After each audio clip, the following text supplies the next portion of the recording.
Okay, hi everyone, it's Koinzell here. So I just got the Dragonspine aspiration progress 100%, you can see at the bottom right. So I just wanted to share some simple tips on where you should look out to get your aspiration progress to 100%.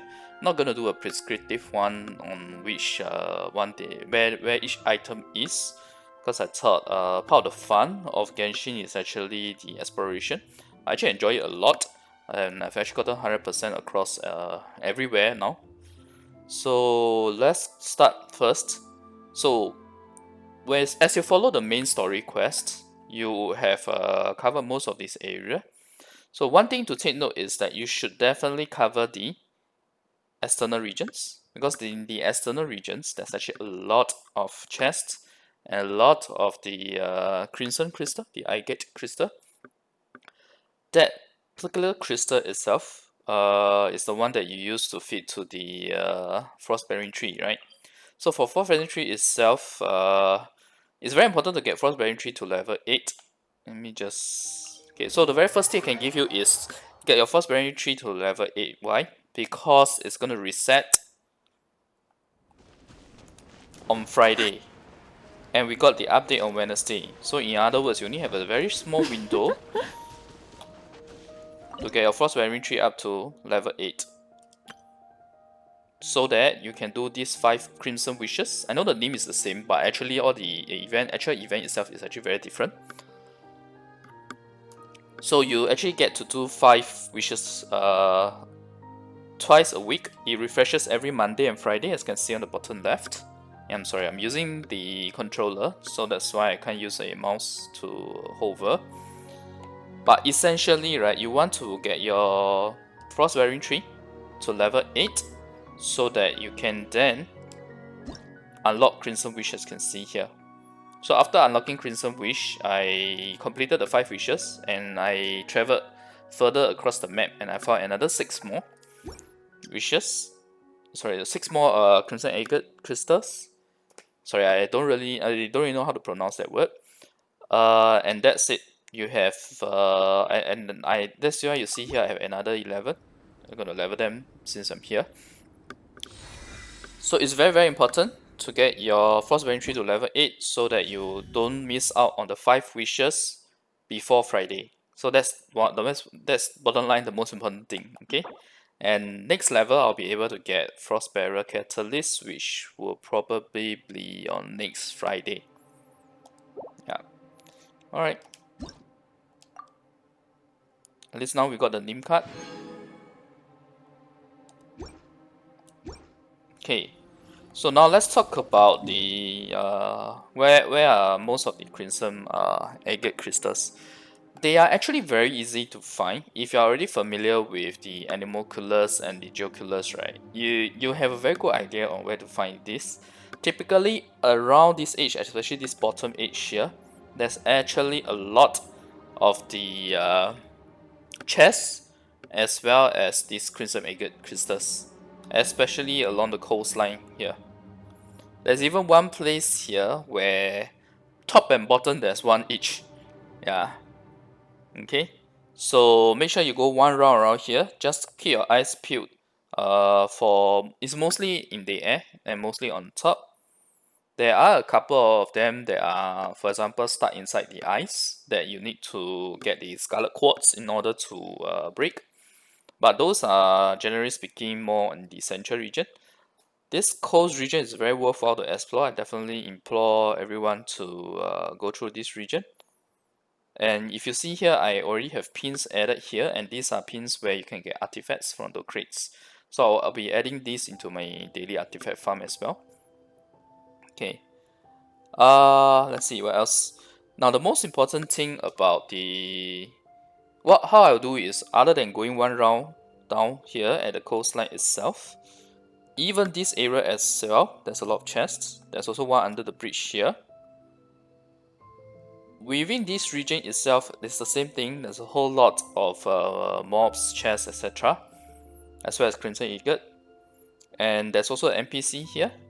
The NPC that gives you the one where you go place beacons. Now speaking of beacon, I'm going to give you my third tip here. there is a spot here where you place the beacon, and this spot here, if you climb all the way to the very top, right, at night there's an eagle that's flying around at your character's eye level.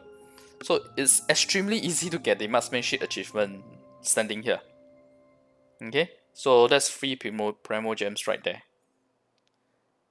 Other than that, what I can say is that the general strategy to go one round around the coast. After that, after you're done with the coast, right, the next thing you do is actually to go in the mountain area.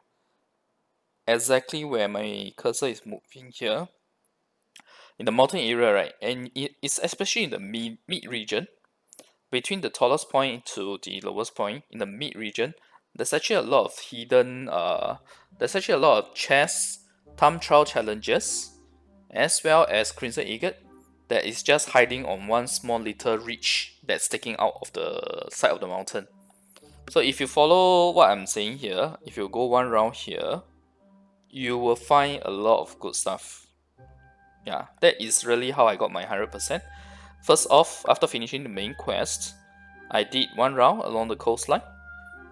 Then I did the mid area, and finally, the very last thing I can give is actually to retrace where all the places that we've gone to in case you've missed anything. For me, I was quite thorough, so I didn't really miss anything other than a couple of items which thankfully, while I was doing the one round around the mid-mountain region, I found them and I solved them. So it was very straightforward. Yeah.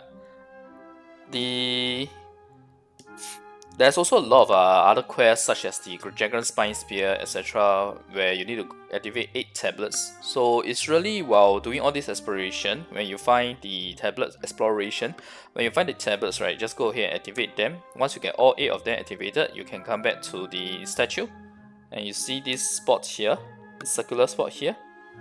Right beneath the circular spot in this area is the circle door where you can get the treasure chest that also gives you a Crimson Agate, and it leads back to the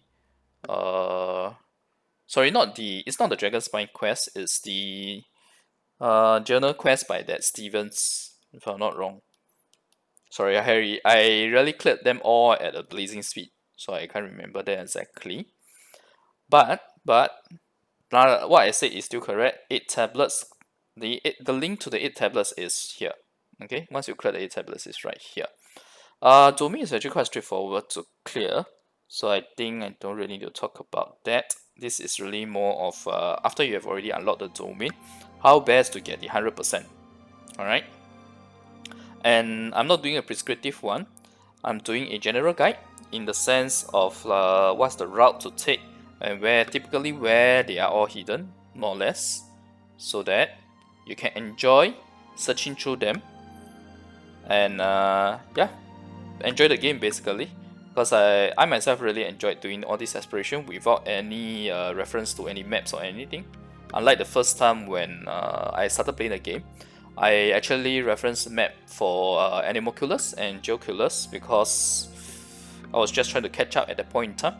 I started the game very late. I started playing in mid-November. Yeah. Alright, so thanks everyone for watching.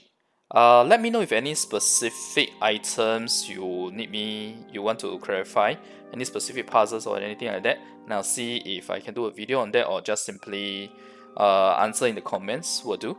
Yeah, or whether simply an answer in the comments will do. Alright, thanks everyone for watching. Bye.